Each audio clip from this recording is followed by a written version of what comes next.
আজ আপনাদের জানাবো পশ্চিমবঙ্গ সহ দেশ এবং বিদেশের বাছাই করা 20টি গুরুত্বপূর্ণ তাজা সংবাদ।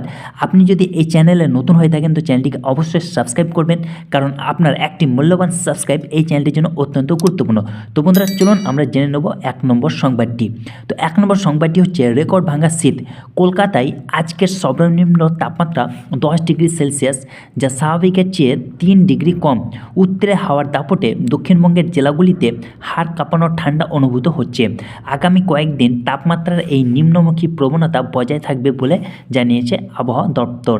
তারপর 2 নম্বর সংবাদটি হচ্ছে অভিষেক বন্দ্যোপাধ্যায়ের আবার জিতবে বাংলা সমাবেশ। বীরভূমের রামপুরহাটে এক বিশাল জনসভায় তৃণমূল সাংসদ অভিষেক বন্দ্যোপাধ্যায় বিজেপির তীব্র সমালোচনা করেছেন। তিনি 2026-এর বিধানসভা নির্বাচনে তৃণমূলের 250টি আসন জয়ের লক্ষ্যমাত্রা নির্ধারণ করেছেন। একই সঙ্গে বিজেপির এসআইআর প্রক্রিয়ার মাধ্যমে ভোটারদের নাম কাটার চেষ্টা বিরুদ্ধে মানুষকে সতর্ক করেছেন। 3 নম্বর সংবাদটি হচ্ছে অমর্ত্য সেনকে নির্বাচন কমিশনের নোটিশ। নোবেলজয়ী অর্থনীতিবিদ অমর্ত্য সেনকে ভোটার তালিকার সংশোধন বা এসআইআর সংক্রান্ত শুনানির জন্য নোটিশ পাঠানো হয়েছে। এই ঘটনাকে কেন্দ্র করে রাজনৈতিক মহলে তীব্র প্রতিক্রিয়ার সৃষ্টি হয়েছে। 4 নম্বর সংবাদটি হচ্ছে কেন্দ্রীয় ক্রীড়ামন্ত্রীর ভুল উচ্চারণ নিয়ে বিতর্ক। কেন্দ্রীয় ক্রীড়ামন্ত্রী মনসুখ মান্ডব্য একটি সংবাদ সম্মেলনে মোহনবাগান ক্লাবের নাম ভুলভাবে উচ্চারণ করায় সোশ্যাল মিডিয়ায় ট্রোলিং শুরু হয়েছে। তৃণমূল কংগ্রেস এই ভুলের কড়া সমালোচনা করে একে বাঙালির আবেগে আঘাত বলে অভিহিত করেছেন। তারা এই বিষয়টিকে বিজেপির বাংলা বিরোধী মানসিকতার প্রমাণ হিসেবে তুলে ধরেছে। 5 নম্বর সংবাদটি হচ্ছে কুয়াশার কবলে জনজীবন। সকাল থেকে ঘন কুয়াশার চাদরে ঢেকেছিল কলকাতা সহ দক্ষিণবঙ্গের বিস্তীর্ণ এলাকা। এর ফলে কলকাতা বিমানবন্দরে দৃশ্যমানতা কমে যাওয়ায় বেশ কিছু বিমানের উড়ান ব্যাহত হয়েছে। রাস্তায় যানবাহন চলাচলেও গতি অনেকটা ধীর রাখতে হয়েছে বলে জানিয়েছে ট্রাফিক পুলিশ। 6 নম্বর সংবাদটি হচ্ছে নন্দিনী চক্রবর্তীর মুখ্য সচিব হিসেবে দায়িত্বভার গ্রহণ। পশ্চিমবঙ্গের প্রথম নারী মুখ্য সচিব হিসেবে নন্দিনী চক্রবর্তী আজ আনুষ্ঠানিকভাবে তার কাজ শুরু করেছেন। প্রশাসনিক স্তরে রদবদলের পর তাকে এই গুরুত্বপূর্ণ পদে বসানো হয়েছে। তার নিয়োগকে ঘিরে নবান্নে আজ এক বিশেষ ব্যস্ততা লক্ষ্য করা গিয়েছে।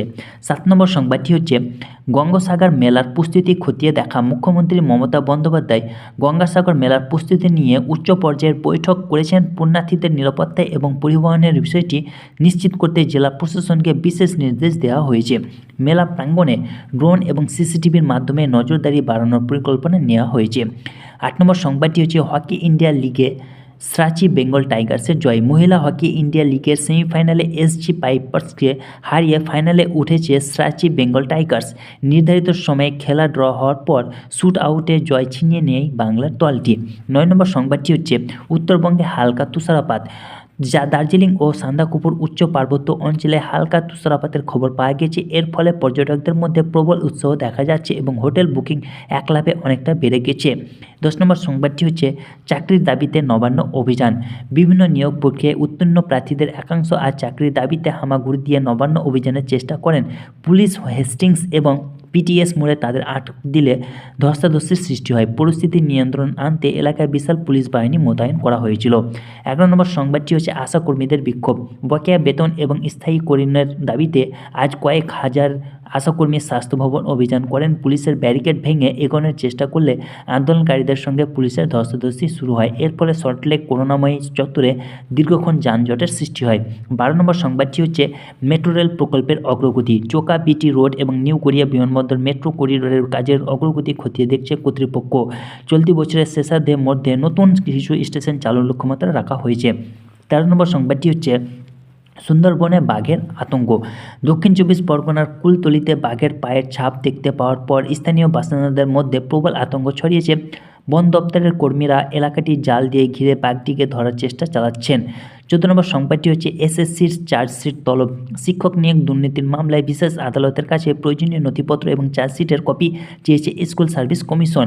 15 নম্বর সংবাদটি হচ্ছে সরকারি হাসপাতালের স্বাস্থ্য পরিষেবা সতর্কতা।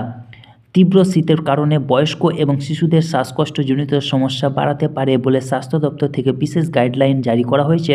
সমস্ত জেলা হাসপাতালে ইনডোর বেড এবং প্রয়োজনীয় ওষুধ মজুদ রাখার নির্দেশ দেওয়া হয়েছে। চিকিৎসকের 24 ঘন্টা সতর্ক থাকতে বলা হয়েছে। 16 নম্বর সংবাদটি হচ্ছে মাধ্যমিকের অ্যাডমিট কার্ড। চলতি মাসের মাঝামাঝি সময় থেকে মাধ্যমিক পরীক্ষার্থীদের অ্যাডমিট কার্ড বিতরণের কাজ শুরু হতে পারে। পর্ষদের পক্ষ থেকে স্কুলগুলিকে এই নোটিশ পাঠানো হয়েছে।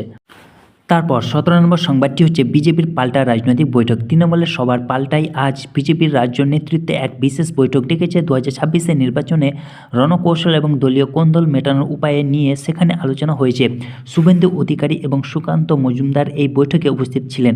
18 নম্বর সংবাদটি হচ্ছে বিএসএফের কড়া নজরদারি। বাংলাদেশ সীমান্তে চোরাচালান ও অনুপ্রবেশ রুখতে বিএসএফের পক্ষ থেকে ড্রোন নজরদারি বাড়ানো হয়েছে। শীতের কুয়াশায় সুযোগ নিয়ে অপরাধমূলক কাজ বাড়ার আশঙ্কায় এই পদক্ষেপ নেওয়া হয়েছে। 19 নম্বর সংবাদটি হচ্ছে কলকাতার আবাসনগুলিতে voter camp, high rise building এবং বড় আবাসনগুলিতে ভোটার তালিকার সংশোধনের জন্য বিশেষ ক্যাম্প করার কথা জানিয়েছে নির্বাচন কমিশন। 20 নম্বর সংবাদটি হচ্ছে হুগলিতে বিশ্ব ইজতেমার সমাপ্তি। হুগলির ধনেখুলিতে চলা কয়েক দিনের বিশ্ব ইজতেমা আজ দুপুরে সমাপ্ত হয়েছে। দেশ বিদেশের কয়েক লক্ষ পুণ্যার্থী সেখানে অংশ নিয়েছিলেন। অনুষ্ঠানের শেষে ফেরার পথে যানজট না হয় তার জন্য কড়া পুলিশি নিরাপত্তা ছিল।